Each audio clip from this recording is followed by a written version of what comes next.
Φιλαράκια μου, καλησπέρα σε όλους, τι κάνετε, πώς είστε? Ελπίζω όλοι και όλες να είστε καλά. 5 Φλεβάρι έχουμε σήμερα και έχουμε έρθει στον επαναληπτικό μεταξύ του Ολυμπιακού και του Παναθηναϊκού για το κύπελο. Να υπενθυμίσω ότι το πρώτο παιχνίδι είχε ολοκληρωθεί μεταξύ των δύο ομάδων με σκορ 1-1 και πάμε προς το γήπεδο. Στο σημείο αυτό να σας πω ότι από ό,τι λένε τα ειστήρια έχουν πουληθεί όλα, είναι sold out ο αγώνας αυτός. Κάτι τέτοιο φαίνεται γιατί έξω από το γήπεδο επικρατεί χαμός κυριολεκτικά. Η ώρα είναι 7 παρά 10.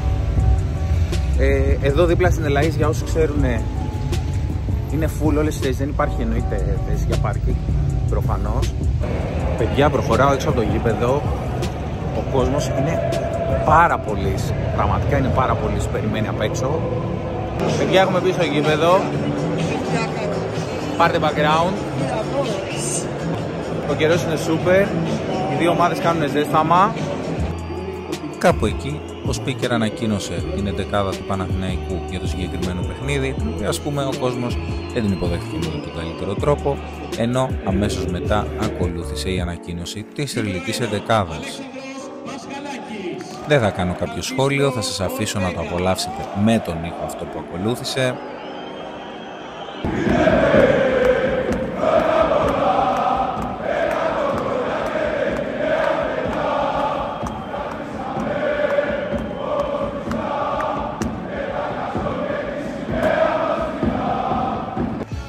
Και κάπου εκεί οι δύο ομάδες πέρασαν στον αγωνιστικό χώρο για να ανταλλάξουν τις καθιερωμένες χαιρετούρες, ενώ δεν έλειπε και ο Θρυλαίων, ο οποίος έκανε αισθητή την παρουσία του.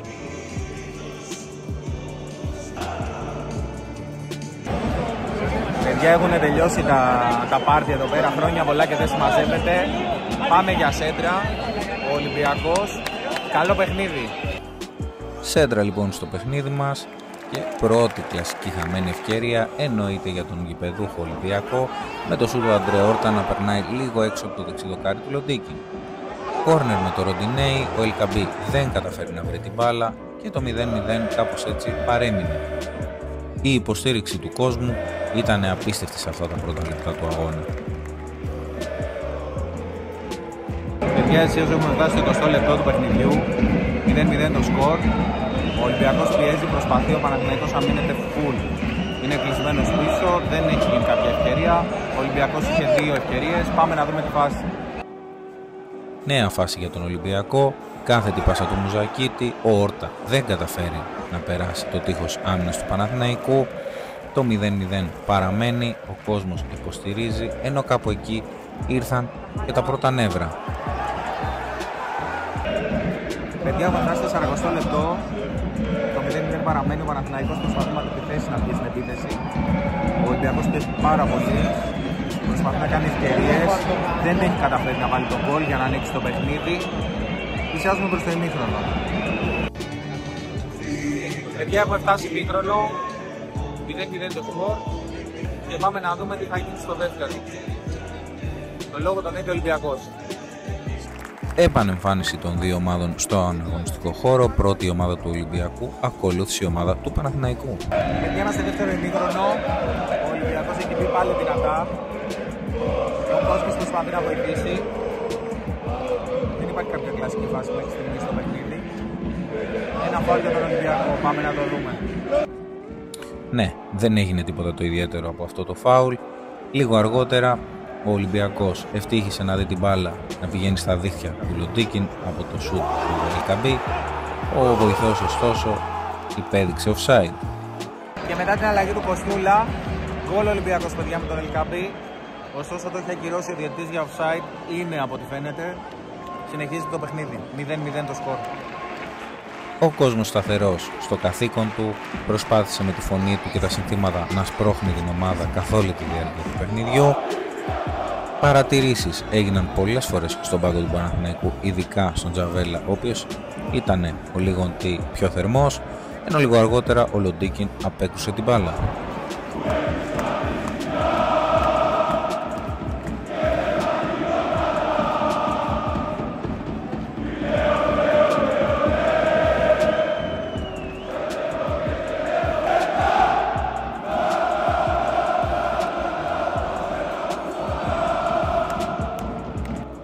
Κι άλλο στημένο για τον Ολυμπιακό, ο Λοντίκιν στάθηκε στο ύψος του, έκανε μια πάρα πολύ καλή επέμβαση, η μπάλα κατέληξε κόρνερ. Λίγο αργότερα ο Ελκαμπή πατάλησε μια μεγάλη ευκαιρία με τετατέτ που είχε απέναντι στο Λοντίκιν, ενώ από ένα ακόμα κόρνερ ο Ολυμπιακός δεν κατάφερε να ανοίξει το σκορ. Στο 90 λεπτό όμως έγινε η φάση του παιχνιδιού, όπου ο Μπιανκόν ανατρέπεται από το Βαγιανίδη.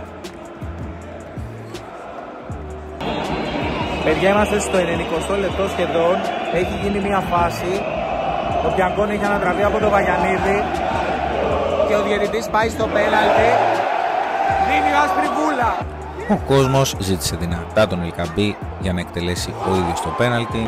Παιδιά, το πέναλτι χάθηκε, το έχει στείλει στο αριστερό δοκάρι, δεξί δοκάρι πρακτικά του Λοντίκι. 5 λεπτά καθυστερήσεις, να δούμε αν θα αλλάξει κάτι, θα πάμε παράταση. Και αφού είχαμε φτάσει στις καθυστερήσεις και περιμέναμε την ουσία την έναρξη της παράτασης, με λίγα λεπτά να απομένουν, ο Μουζακίτης για ακόμα μία φορά έκανε το θαύμα του. Γκολ για τον Ολυμπιακό, παιδιά, με τον Μουζακίτη. Απίστευτο μονοκόμματο σουτ. Απίστευτο. Λήξη του παιχνιδιού, 1-0 τελικό σκορ. Ο Ολυμπιακός προκρίνεται στην επόμενη φάση του κυπέλου, όπου θα βρει την ΑΕΚ, με το πρώτο παιχνίδι να είναι προς τα τέλη Φλεβάρι. Δεν σας συζητώ τι φασαρία έκανε ο κόσμος, ενώ οι παίκτες του Ολυμπιακού χόρευαν απέναντι από τη θύρα 7. Ο Μουζακίτης από την άλλη σίγουρα το απολάμβανε. Φιλαράκια μου, αυτό ήταν το παιχνίδι. Τελείωσε, έχουμε φύγει από το γήπεδο. Ο κόσμος ακόμα μέσα είναι και πανηγυρίζει. Απίστευτο γκολ από τον Μουζακίτη, φαίνεται να το θέλει. Γενικά ο Ολυμπιακός είχε τον πρώτο λόγο σε όλο το παιχνίδι. Πίεσε πολύ. Ο Παναθηναϊκός είχε 2-3 ευκαιρίες που μπορούσε να ζητήσει κάτι. Ένα τετατέ του Πελίστρη που μπερδεύτηκε μόνος του. Την ευκαιρία του Τζούρισιτς που τρίπλαρε από τα αριστερά και μπήκε μέσα. Ωστόσο, ο Ολυμπιακός φάνηκε να το θέλει λίγο παραπάνω. Το πήρε. Έχει περάσει στην επόμενη φάση με αυτό το σκορ. Μην ξεχάσεις να κάνεις subscribe στο κανάλι, like στο βίντεο εννοείται. Και τσέκαρε κανένα από τα υπόλοιπα που θα σου βγουνε τώρα. Καλό βράδυ σε όλους.